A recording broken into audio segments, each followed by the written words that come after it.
Hello and welcome to another episode of Tales of TIC. Today we welcome a very special guest to the podcast, Mr. Daniel Holthuis. Daniel is a rising star in the world of HR and currently serves as a young HR leader for Eurofins Agriculture. He brings a passion for innovation where he spearheads some of the largest recruitment initiatives within the organisation.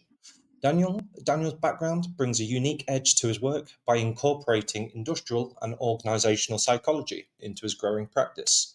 In this episode, we'll delve into the mindset and the outlook of a HR professional, uncovering what it stands out for you as a candidate to turn heads and nail those interviews. Please give me a very warm welcome in welcoming Daniel Holthuis. Daniel, welcome to the podcast. Thank you so much, Marcus. I'm honored by this introduction. You're absolutely welcome. Well, a very special guest gets a very special introduction, so it's always my pleasure. Just to go straight into things, obviously give the audience a little bit of a background about what you do, who you are, and the journey that it's taking you to get here. And so, just to kind of go straight into it, what your background in industrial and organizational psychology is quite different to other members of HR in the market. How does it affect the way you kind of approach your role, and how did you get here? Mm-hmm. Yeah, you're absolutely correct. So I see a lot of my colleagues, co-workers, a lot of them have HR background. They studied human resource management and consulting, either bachelor or master's. And so at first, I'm going to give you a completely honest review, right? So at first, I thought this was kind of a weakness of mine because I didn't have the HR policy driven, let's say, or HR mindset, because I really come from industrial organization and psychology. Up until a few years ago, I thought, okay, I'm missing something, but now I really see it as my strength. So basically, when I was younger, I think I was around 10 or something like that, I came back from primary school, and the first thing that normally you do is you watch SpongeBob or you watch whatever it is, Cartoon Network. Well, I was watching Dr. Phil because I wanted to become Dr. Phil. So I was so drawn into psychology. I thought that it's completely fascinating, human behavior and how people think and why people act and how people motivation works. So at first I thought I wanted to become a psychologist. So then I went on to study psychology. Then I found out that I didn't want to go into the fields of, basically there's three major fields, right? Either neuroscience or clinical psychology, or there's more the work and organizational psychology. Well, the first two, I came to realization that it's not really something for me. And then I went into the work psychology field, and there I really explored the world of HR. And I think what I liked initially about the main topics that I really were fascinated by was really the topics like change development, change management, organizational development. It really goes into the deeper psychology and our motivation and our drives. And that's something that I've always been fascinated with. So I think in that terms, I'm continuing to do what I've always had a passion for. I guess that gives you a little bit of a background. No, that's absolutely perfect. And obviously, in recruitment, we kind of see a lot of this. But you have to bring everyone into the business, and then it's being with them over many years. I think having that psychology background would be really interesting, and how you interact the day to day. Everything from performance reviews, interacting with people, employee planning. There's so many good uses to it. So I just thought it was really interesting. Obviously, your background coming from there. Because obviously we're looking a little bit back into your history. Obviously, you became a HR manager very early on in your career at Decathlon.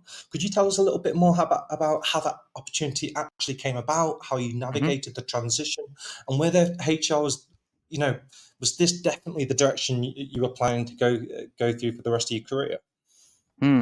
Yeah. So let me say first that I was lucky to have early opportunity to become a manager way before at least I thought I was ready for it. So if you ask me, did you have imposter syndrome? Well, I had massive imposter syndrome because I was 2.5 years in my HR advisor role. I worked previously before Decathlon.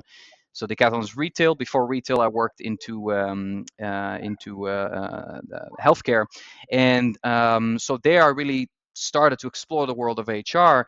And then I got a message by our previous corporate recruiter, of course, and he asked me, "Are you interested in this position into HR lead for a large business unit at the headquarters?" And I thought, well, of course I'm interested. I don't know if I can do it, but hey, let's give it a go and let's see what they're actually looking for.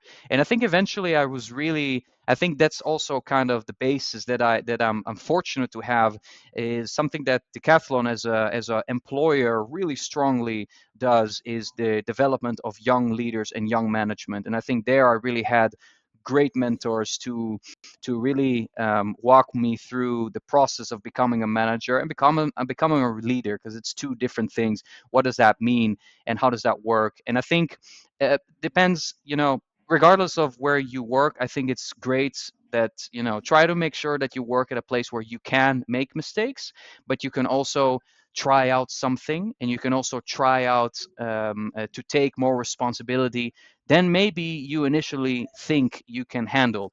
And that's where really growth can happen. That's where really you can make mistakes, you learn from them, you reflect. And if this all happens within a healthy company culture, let's say, then individuals and young leaders can really develop myself. And I'm fortunate to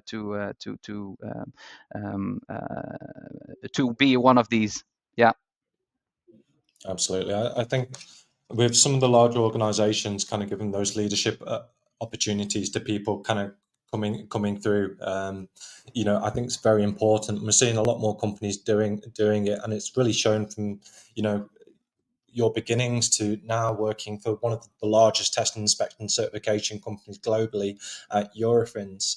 How do you think your experience from, working from healthcare, obviously going into Decathlon, retail goods, now joining into, business services in agriculture, how do you think all those companies have kind of impacted your approach to your current position? Yeah. Yeah. Yeah. So I think when I started becoming a manager, I realized, I think, pretty quickly, that I tend to think, to have some assumptions on what does it mean to be a manager. And I always thought that it means that you have to be serious, or at least the most serious one in the room. You have to know it all, and you have to basically be able to solve everyone's problems. And especially the last one, the latter, I really found out that this is impossible. And I'm not saying that I'm there, right? I mean, I'm still young. I have so much more to learn in terms of this. I think it's you never stop learning about being a good leader. But I think this is really one of the qualities that a good leader has. And I think I've had some good mentors teaching me this, that if you can become a coaching leader in terms of, trying to coach people into solving their own problems, that way I think it's much more of a sustainable kind of paradigm, kind of way of thinking about leadership. Because what you're doing is you're not putting yourself first. It would be extremely arrogant of me, and that's what I thought when I first started. It would be extremely arrogant of me to think I can solve everyone's problems. I'm smart enough to understand everyone's problems. So I think the journey for me has really been seeing and observing how other leaders make sure that their people are developing. And that should be your number one priority of every single leader, the development of your team. That's the responsibility that you have. And that is something that can drive a lot of positive impact, not only for the people, but also for the business. No, amazing, amazing, and I think it really kind of shows. Obviously, we've worked together, and yeah, it's always been a very big pleasure talking to you. So, just to go on to the next side, obviously, from a hiring manager's perspective, how have you kind of seen, recruitment evolve over the past few years? What key advice would you kind of give to, up and coming candidates to really excel in interviews in today's job market? Yeah, so it's kind of a two-sided question, right? So I think the involvement of recruitment is something that it has been fascinating. I think every HR professional has seen some kind of a shift, and really some kind of almost detachment of recruitment from HR. Recruitment is almost its own entity, its own specialty, and it's always been, of course, but now more than ever with the impact, the strong impact, the importance of social media, recruitment is more marketing than it is an HR topic. So I think more and more companies realize that it's its own specialty, and to just have a recruitment team of, I have one recruiter and one learning and development specialist and one case manager. It's like, I think more and more companies are starting to realize, perhaps it's smarter for us to outsource recruitment. I mean, hence our most recent collaboration, of course, with Avetix. So I think this is one movement that is really defining nowadays recruitment, and obviously the fact that we've been for the last few years, especially in the West, we've been fortunate with a great labor market, but also a very tight labor market. That means that there's, of course, a smaller and smaller pool of high potentials, and well, it doesn't even have to be high potentials, right? All kind of candidates, and these candidates, I think it's a little, some people call it Gen Z mentality. I would say it's a little bit more complicated than that. But I think, understandably, these candidates have had, over the last few years, a great market. So they know that they can ask more, and they know that it doesn't have to be them praying for, a good reference and then that their resume is good enough. No, they have all kind of tools like ChatGPT and a good labor market. So I think that this changes the game completely. You also asked me about advice for candidates. I think this is, I would say this is over the years. I think I had many, many, many job interviews so far, and I think the one thing specifically I'm looking for, and I see leaders around me as well, is how engaged are people truly in an interview.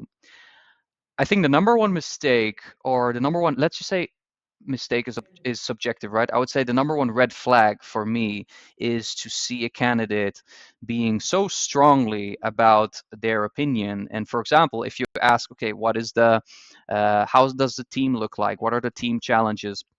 And then, as an employer or as HR or whoever, you say, well, we're dealing with these and these. And I see it more often than more and more often, I would see the candidates kind of like, filling in very, very quickly. Oh, okay, so I understand the picture and I know how to deal with this X, Y, Z. And this is what I did, and this is why I was successful. You know what? That's like 10% of what I'm looking for. I'm not looking for skill. I'm looking for attitude. So if you come in and tell me before you even ask me, like 5 questions about the scenario and the context, so without even giving you like asking for a representative context, you already think you're gonna change the world. It's like that's not that's call it arrogance, call it naivete. I think asking, okay, how does the team look like, what do they need, what are their disc profiles, what are challenges that they have, what kind of leader do they expect to have, what kind of leaders did they have in the past. All these questions, just ask questions and be more engaged. I think no one decided, no, I think there's kind of like an unwritten rule that, if you are the interviewee, right, the one being interviewed, you sit there and you ask for the other party to ask you questions. This doesn't have to be that way. If you're interviewing me, I want to ask you questions as well, because I want to feel like I'm competent for the job, and you cannot know this, if you didn't ask enough questions. So really being engaged. Long story short, or I guess long story long. No, absolutely, absolutely. And I think it's always kind of interesting. It's quite easy to hear about how candidates kind of see that interview process, but I think there's always kind of a few kind of hidden lines that people have to be quite attentive for, and they've got to be kind of quite prepared for. And there's a lot of questions that come up in interview processes that you'll never expect, and it's about really reinforcing your mentality, the way you approach situations, and being able to also listen a lot more, which I think's become a bit of a rarer skill, especially more moving forward. And I think, obviously, just kind of touching on some of that. Obviously, you've mentioned some of the common mistakes that you frequently see candidates make. But what do you kind of believe that most often really holds them back from securing a role, even though like everything else has been perfect throughout the process? Hmm. I think I think I've started to understand more and more, especially in the realm in the the current world we live in, how important it is to be authentic, to be genuine. And so I realize it's kind of a paradox, right? It's kind of like, you know if anyone would listen to this tip and think, oh, okay, I have to ask more questions, it's not like that. It's not like, okay, I have the ingredients, I just have to ask more questions and then I'm gonna come across as more genuine. I think um, to own up who you are, to understand who you are, to try to be authentic also means that I think almost every single hiring manager is asking for your strength and your challenges, right? It's kind of a you always see this. I think before someone asks you this, you don't have to wait until someone is asking you, okay, describe yourself. What are your strengths? What are your weaknesses? No, tell them and own it, and tell them that it's not about what your vulnerabilities are, but tell the story around it. Why are you the way you are? What's your story? Maybe even tell something about your childhood if you feel comfortable. Like, explain why you are the way you are and explain what these vulnerabilities mean and if they will actually affect your role and your competence as the person that you're or the role that you're trying to get. So I think eventually this is something that I'm very much looking for in body language as well. I think you can tell, you can call it authenticity. You can call it also self-awareness. I think this is something that is crucial. If you're self-aware, then and you own it, then you can be, confidently, you can say, I'm Marcus. I'm great with people. I can, I don't know, I know people. I'm a great listener. However, maybe I can learn this and this and that. I tried learning this and that. This is where I was a year ago. This is where I am now. This is where I can be in 2 years. But this is also something that I'm not interested in. So be comfortable with who you are, but also be aware of your shortcomings and think about how do you want to progress throughout the years. No, that's absolutely perfect. Thank you very much, Daniel.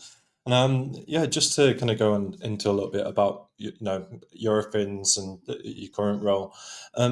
How would you kind of describe your company culture, and how would you get the best out of your team? Hmm. You know, before I worked in retail, of course, at Decathlon, and it's a completely different company, right? But it's also it's a very different kind of vibe, kind of energy. I think the average age at Decathlon is like 28, and everyone loves sports, and it's like quick and a lot of different energy.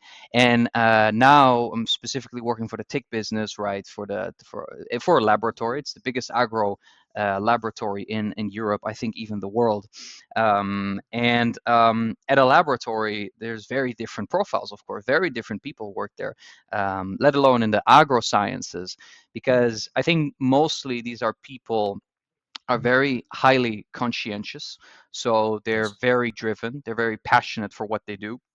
They have a strong love for the agro sector, very great respect for farming, for being able to produce food for the rest of the world. The Netherlands is the second biggest exporter in the world when it comes to food, and that's great. And it's something that I think at Eurofins Agro, we're the biggest laboratory in Europe. So basically, we're helping farmers, and we're helping our customers really well, how would you say, optimize their crops and optimize their yields to be able to provide for the rest of the world. So it's something that our people are proud of. You can tell, you can see that, really when it comes to people's tenure, people stay on average for 11 years at Eurofins Agro. Well, the average in the Netherlands is in between 3 and 5 years. So Wow. it's hardworking people that are passionate, and yeah, people that demand quality for our customers, and that's something that is very truly inspiring to see. Excellent. Excellent. Oh, amazing. Amazing. And yeah, if you had kind of had to look back in time and you could give advice to your 21-year-old self, what do you think that would be? Hmm. Um, when I was 21, I was backpacking in South America, so it's kind of like a very different world, right? I think when I was backpacking in South America, I learned a lot about people and learned a lot about, like, I would say, universal aspects of really how what people what people want, people motivation, people want respect, these kind of things. So I think what I did do right is being curious, and I think always be curious. That's something that we should all do. I think what I could have done a little bit more when I was 21 is maybe reflecting a little bit more, and to make it very concrete, journaling. I think journaling is something that, well, still to this day I could do it more. I think it's something beautiful that you write down about, stuff about your day, and you think about, what did I do right, and what went right, and what's going on, and to make everything kind of like this like clustered, all this information nowadays, you just write it down, and it's almost like you can separate yourself from what's going on. And it's almost like you can see yourself in a third person, and really act like you're your own best friend. And I think in that way you can really also learn even better by reflecting. Yeah. No, 100% agree. I used to do bullet journals where anytime a thought came into your head, whether it was negative or positive, write it down, and then at the end of the week go through, look at it, and it just it creates that reflectiveness. So you're kind of Hmm. looking at it, and you do take it into your next day. So yeah, I totally agree. I totally agree. And It's awesome, Daniel, right? I know It's something it's that so is good. so. I think every person, it's almost like it should be a subject in school. Well, it is, I guess, writing, but really reflecting is, I think, a skill that every professional should be, really every person should be looking for doing. Yeah. Of course, increases emotional intelligence, and yeah, it's that's a big need in the world today as well. So, just to kind of come to a close, if you could recommend any books, what would they be, Daniel? Hmm. So I have two books in mind. If I can cheat on this one a little bit. So Of course you can. what what thank you. What I so I'm interested in two things generally. I love people, and I love taking action. And I think for the first one, people, I think I learned a lot by this probably gets recommended all the time, the book by the great Dale Carnegie, How to Win Friends and Influence People. I think really one of the basic well, I think the one of the basic skills, I would say, that you can develop, and that it can help you so much in every single field, work, social life, with your partner, with your family, is to first seek to understand before being understood. I think it's something that's great, and I think in the current world. It's well, you mentioned listening. I think it's a highly undervalued skill, and Yes. active listening is probably one of the most powerful skills you could ever develop as a human being, really. So I think that's the one book. It's probably also my number one. I think the second one about taking action is the Seven Habits of Highly Effective People by Stephen Yes. Covey. It's also a very popular one. But what I love doing also with my team, for example, is to look at the Eisenhower metrics, where you really distinguish what is priority with what has more impact. And sometimes they align, but some more often they actually don't align. So, for example, if we're working on bigger projects, but there's also some small low-hanging fruit that we have to do, what do we prioritize, right? How do we schedule it in, and how do we make sure that we don't only make an impact for tomorrow, but also we're going to be overall a better team next year? So that's something that I learn, and I try to incorporate in my day-to-day professional life. Yeah. Excellent. Excellent. Well, to everybody in the audience, we'll link the books down below. But Daniel, just wanted to say a big thank you for your time today. It's been an absolute pleasure. I can't wait to share this with our networks. But yes, have a wonderful Friday, and thanks again so much for your time. Thank you so much for having me, Marcus. Absolute pleasure. Take care.